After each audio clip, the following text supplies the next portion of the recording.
Bismillahirrahmanirrahim. Assalamualaikum warahmatullahi wabarakatuh. Innal hamdalillah nahmaduhu wa nasta'inu wa nastaghfiru wa na'udzu billahi min shururi anfusina wa min sayyiati a'malina may yahdihillahu fala mudhillalah wa may yudlil fala hadiyalah. Asyhadu an la ilaha illallah wa asyhadu anna Muhammadan abduhu wa rasuluh alladzi la nabiyya ba'dah.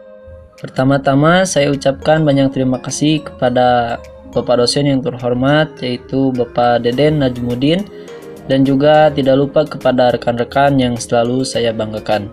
Semoga kita selalu dalam keadaan sehat walafiat. Amin ya Allah ya Rabbal Alamin. Sebelumnya saya akan memperkenalkan terlebih dahulu anggota kelompok kami, yaitu Miftahul Taufik, Nida Lutfiah Nur Syifa, Muhammad Fakih Maulana. Pada kesempatan ini kami di sini akan mempresentasikan tentang peradaban Islam pada masa Arab pra-Islam. Baik, langsung saja kita lanjut kepada materi pertama. Historiografi Arab. Salah satu identitas kebudayaan bangsa Arab dari sekian konstelasi peradaban yang mereka miliki dan eksis sebelum datangnya cahaya Islam adalah bahwa mereka telah mengenal dasar-dasar, konstruksi, sejarah dan memahami dengan baik bagaimana setiap kejadian penting untuk diabadikan dalam simbol-simbol bahasa yang dapat mereka wariskan kepada generasi berikutnya. Kondisi bangsa Arab pada masa pra-Islam. Bangsa Arab pra-Islam sudah tidak asing, biasa disebut dengan Arab Jahiliyah. Bangsa yang belum berperadaban, bodoh, dan tidak mengenal aksara. Namun, bukan berarti tidak seorang pun dari penduduk masyarakat Arab yang tidak mampu membaca dan menulis. Karena beberapa orang sahabat Nabi diketahui sudah mampu membaca dan menulis sebelum mereka masuk Islam.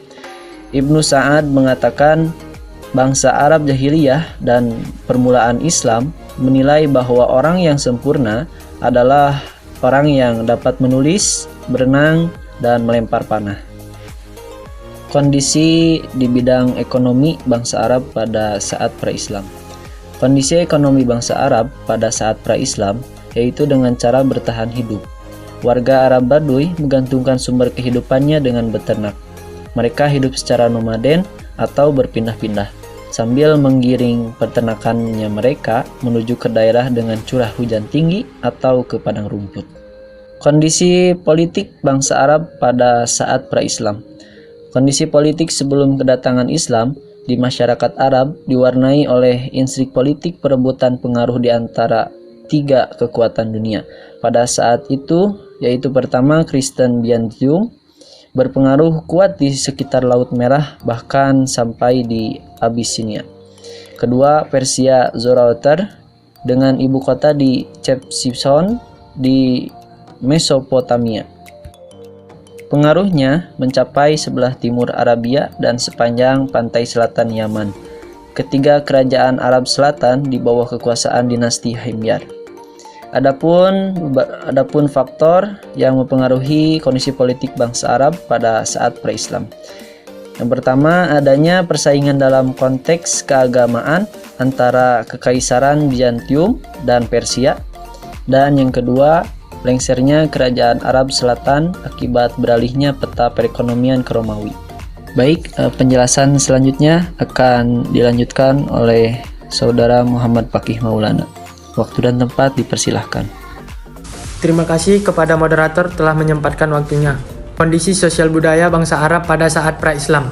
Keadaan sosial budaya masyarakat Arab pada pra-Islam diantaranya yang pertama, orang-orang Arab sebelum kedatangan Islam adalah orang-orang yang menyekutukan Allah atau musyrikin, yaitu mereka telah menyembah patung-patung berhala karena dianggap suci. Yang kedua, mereka menguburkan anak perempuan mereka hidup-hidup karena takut malu dan celaan. Mereka menganggap perempuan membawa kemiskinan dan kesengsaraan. Yang ketiga, budak diperlakukan majikannya secara tidak manusiawi, memperlakukannya seperti binatang dan barang dagangan, dijual atau dibunuh. Para budak tidak mendapatkan kebebasan untuk hidup layaknya manusia merdeka. Dan yang terakhir, mereka orang-orang yang suka berselisihan, yang suka bertengkar, lantaran sebab-sebab kecil yakni suka minum khamar.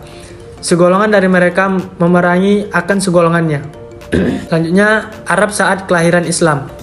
Secara asal-muasalnya masyarakat keturunan Arab terbagi menjadi dua golongan besar. Pertama, berasal dari keturunan Khatan, yaitu golongan Khataniyun yang berada di wilayah di bagian selatan.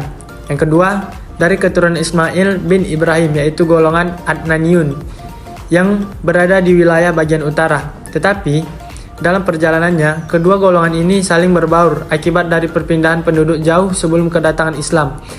Jazirah Arab bagian utara telah ditemukan tradisi baca tulis.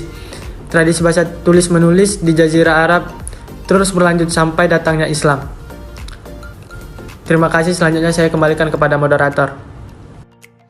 Baik, terima kasih kepada saudara Muhammad Fakih Maulana yang telah menjelaskan materinya. Selanjutnya akan dijelaskan oleh saudari Nida Lutfiah Nursyifa.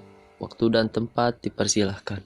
Baik, sebelumnya saya ingin berterima kasih kepada moderator karena telah mempersilahkan saya untuk menjelaskan materi selanjutnya.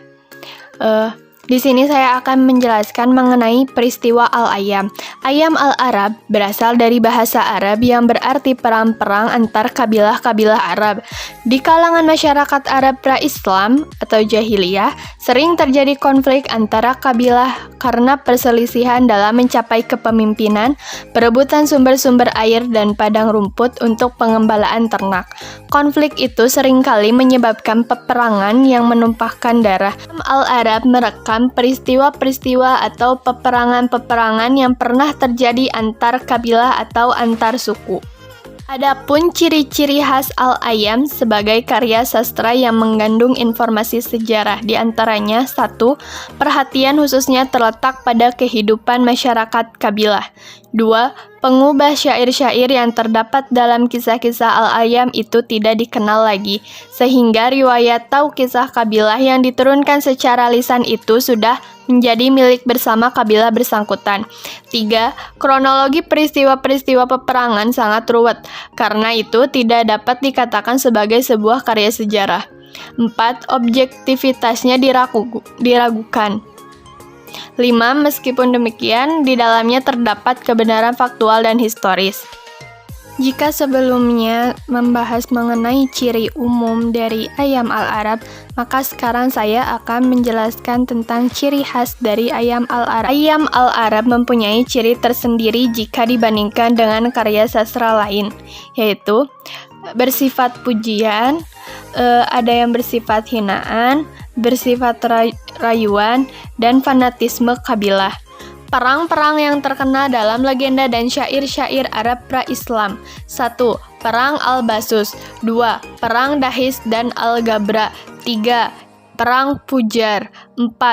Peperangan yang lebih kecil yaitu Yaum Al-Hazad. Perang Al-Basus terjadi sebelum Islam, tepatnya di akhir abad ke-5. Kisah legenda peperangan ini diabadikan dalam bentuk syair dengan judul Al-Zayr Salim.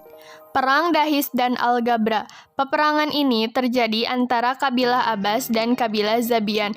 Keduanya putra dari Bakhid ibn Rabat ibn Ghatfan.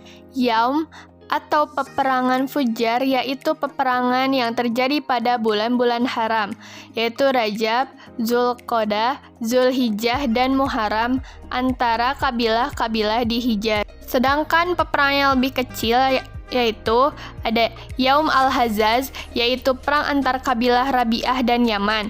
Kedua, Yaum Tahfoh, perang antara kabilah Al-Munzir ibn Ma'al Sama dan kabilah Yarbu. Yaum Uwaroh 1 dan Yaum Uwaroh 2. Yaum Zuhur Al-Dahna, Yaum Kulab, Yaum Hauza, Yaum Al-Liwa, dan lain-lain. Sekian dari penjelasan saya. Maaf apabila ada kekurangan, dan saya kembalikan lagi kepada moderator. Terima kasih. Terima kasih kepada Nida Lutfiah Nursyifa yang telah memaparkan materinya. Materi selanjutnya akan disampaikan kembali oleh saudara Muhammad Fakih Maulana. Waktu dan tempat dipersilahkan. Terima kasih kepada moderator telah menyempatkan waktunya. Al-nasab. Al-nasab adalah jamak dari nasab yang berarti silsilah atau genealogi.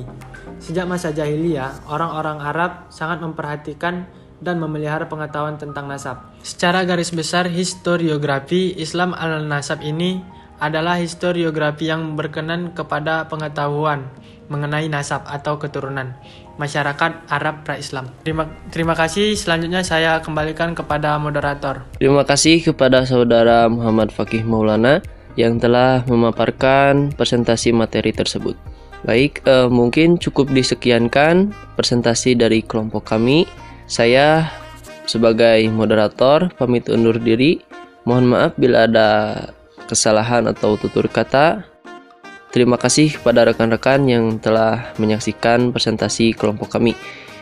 Wabillahi taufik wal hidayah. Wassalamualaikum warahmatullahi wabarakatuh.